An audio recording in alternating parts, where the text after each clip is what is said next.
नमस्कार। Royal defence academy Jind. आज हम बच्चों को बताने जा रहे हैं रामचरितमानस के रचयिता गोस्वामी तुलसीदास जी, उनके जीवन परिचय से संबंधित कुछ बातें आज बच्चों के साथ साझा करेंगे। वो है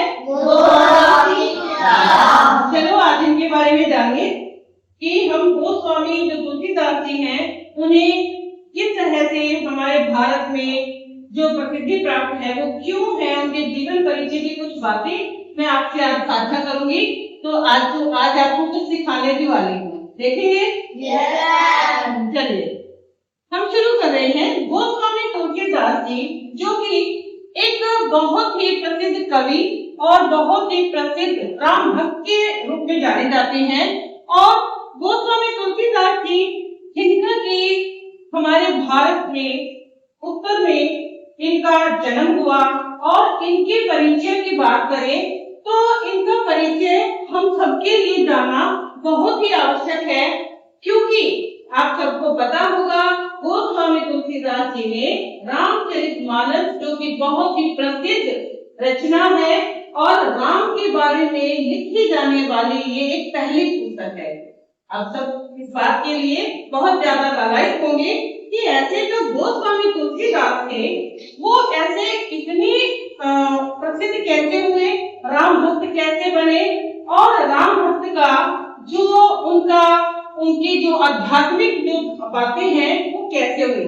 चलिए मैं बताती हूँ। बेटे जब गोस्वामी तुलसीदास जी का जन्म हुआ, आप सब जानते हैं 9 माह के बाद एक बच्चे का जन्म होता है। 9 माह बच्चे को माँ गर्भ में रखती है, लेकिन एक पहली बहुत ही अनूठी बात क्या थी कि इनका जन्म जो था 12 माह वो अपनी माँ के गर्भ में रहे। ये एक अपने आप में बहुत विचित्र बात है, ये बहुत विचित्र बात है। और यहीं से हमें इनकी जो अनूठेपन का एहसास है वो हो जाता है। और उनका जब बेटा जन्म हुआ उस जन्म के बाद भी एक बहुत ही अनोखी बात हुई थी और वो जानकर आपको बहुत ही अचंभा होगा, बहुत ही अनोखा एक आपका अनुभव होगा। वो जो गोस्वामी तुलसीदास जी का जब जन्म हुआ तो जन्म होते ही बच्चे आपने देखे होंगे रोते हैं ना, पता है आपको इस बात का। लेकिन गोस्वामी तुलसीदास जी के मुख से जन्म होते ही राम शब्द निकला और यह अपने आप में एक बहुत ही विचित्र और अनोखी बात थी कि इस तरह के बच्चे जब इस धरती पर पृथ्वी पर जन्म लेते हैं तो वो साधारण व्यक्तित्व नहीं होते, वो कुछ ना कुछ अपना एक अनोखा रूप लेकर ही अवतार रूप में हमारे यहाँ पर जन्म लेते हैं। तो वो जो एक ऐसा उनका राम बोलना, तो एक और ऐसी बात एक घटना और जुड़ जाती है, उनके मुख से राम निकलना और बच्चों, लेकिन उनके पिता के लिए यह बताया गया कि वह अपने पिता के लिए अशुभ है, कि उनका जन्म होना, देखो घर में जब बच्चा जन्म लेता खुशियां होती है ना, लेकिन उनके पिताजी को यह भविष्यवाणी बताई गई कि वो जो पुत्र जन्म हुआ है जिसका, वो उनके लिए अशुभ है, यानी कि आपके लिए अच्छा नहीं है। तो उन्होंने अपने पुत्र को त्याग दिया और एक मुनिया नाम की स्त्री को उन्होंने दे दिया कि आप उनको पाले। और जब उनके इस तरह की जो उनकी बचपन में शैशवावस्था में सब बच्चे अपनी माँ के पास रहते हैं, लेकिन उन्हें त्याग दिया गया।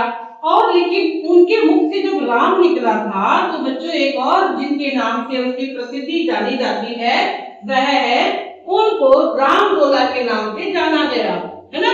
राम भोला के नाम से जाना गया कि उनके मुख से क्या निकला था सबसे पहला उच्चारण, राम।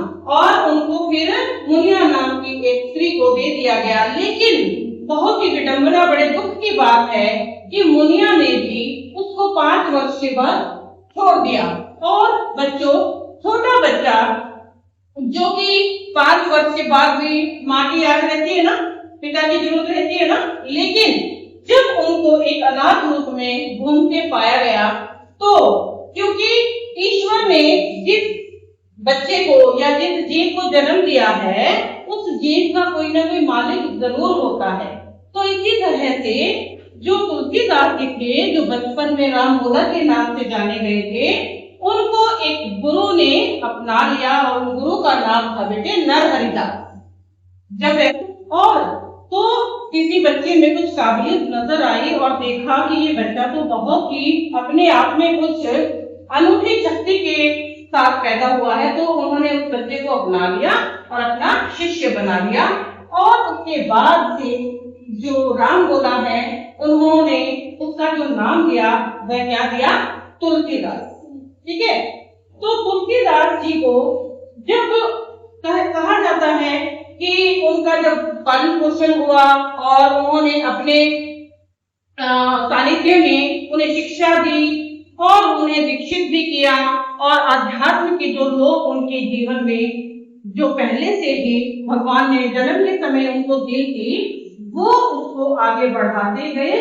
और कहा जाता है कि थोड़ा बड़े होने के बाद गोस्वामी तुलसीदास जी का विवाह हुआ, और जो विवाह होने के बाद उनका सांसारिक मोह में थोड़ा सा मन लग गया।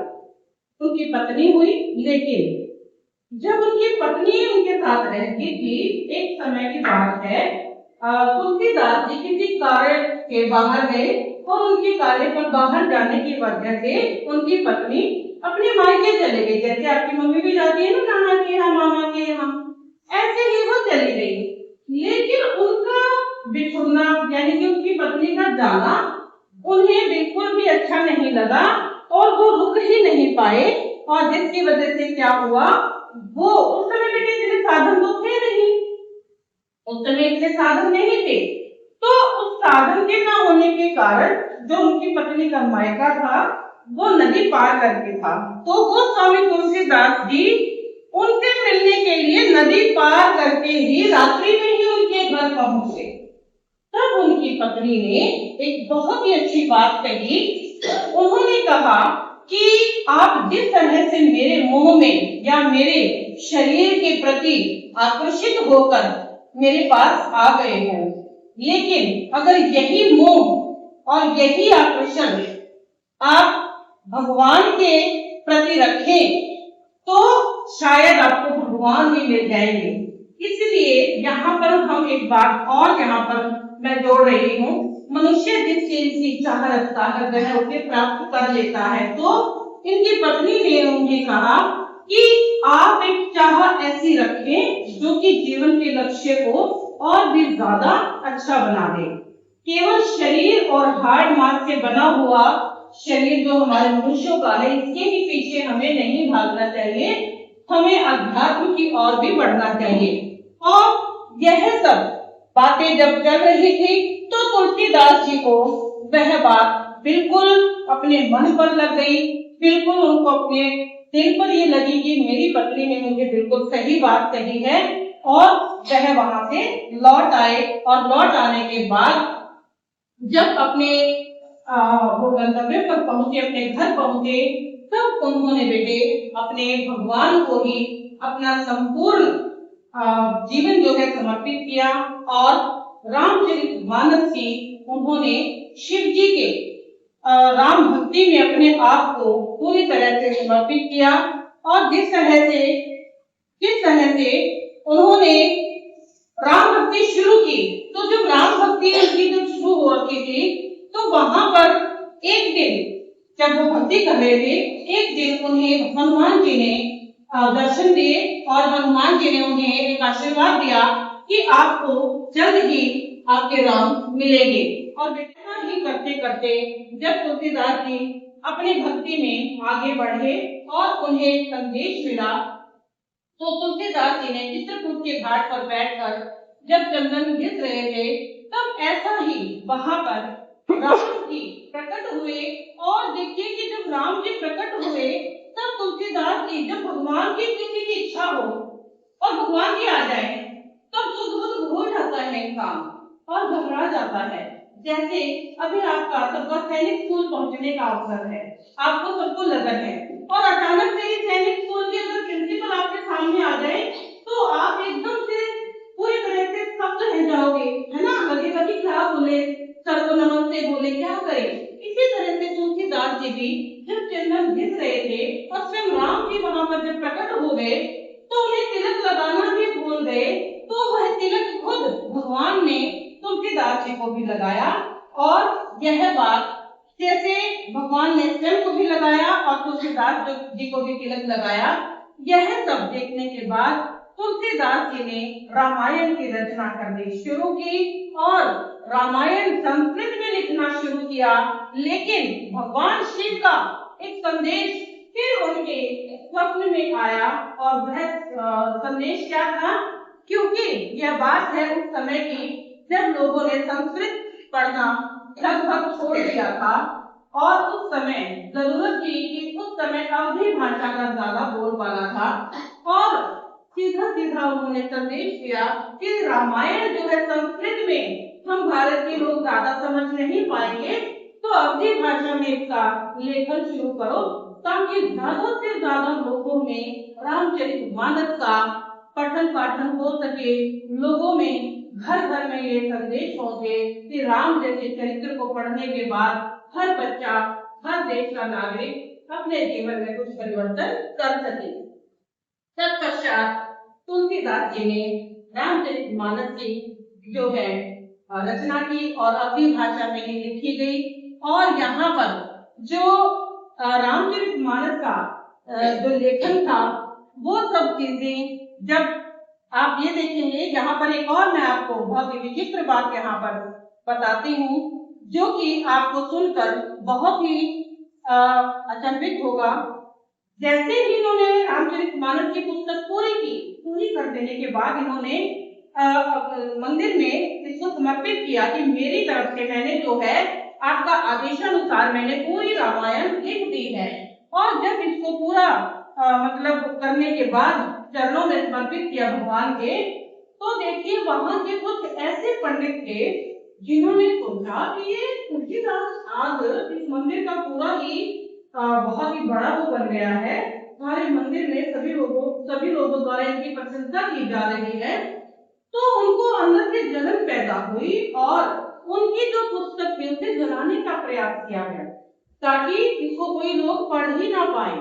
लेकिन जिसकी भक्ति में इतनी शक्ति हो तो क्या उसकी पुस्तक को कोई हाथ लगा सकता है?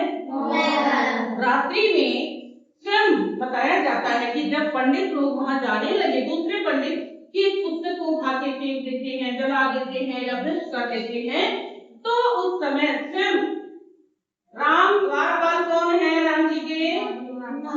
हनुमान जी। तो हनुमान जी द्वार पर खड़े मिले, जिनको देखते ही सभी पंडित लोग क्या हुए, भाग गए और डर गए कि ये तो वास्तविक रूप से बहुत ही शक्ति के साथ, बहुत ही भक्ति के साथ लिखा गया ग्रंथ है, इसे हम जैसे पापी पंडित नहीं छू सकते।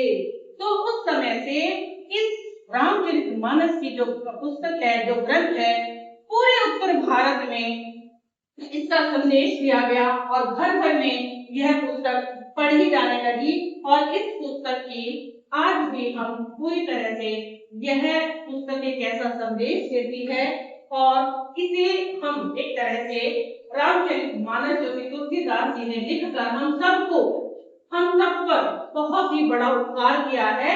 तो हम सभी राम जी की भक्ति के लिए और उनकी ऐसी सुंदर पुस्तक, ऐसे सुंदर ग्रंथ को लिखने के लिए गोस्वामी तुलसीदास जी का कोटि कोटि धन्यवाद करते हैं, अभिनंदन करते हैं।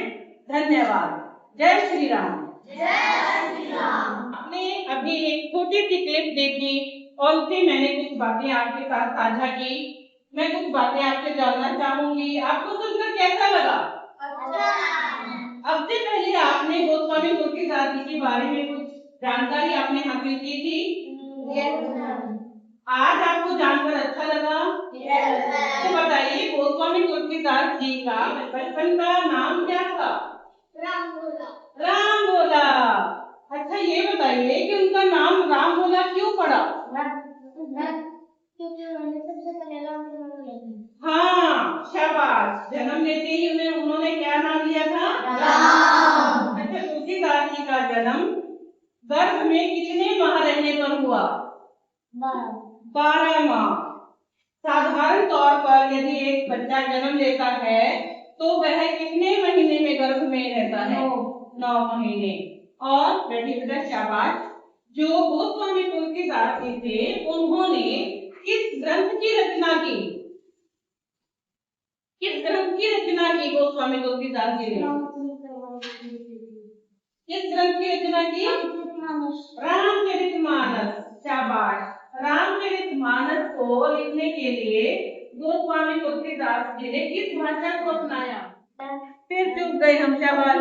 अवधी भाषा में, है ना?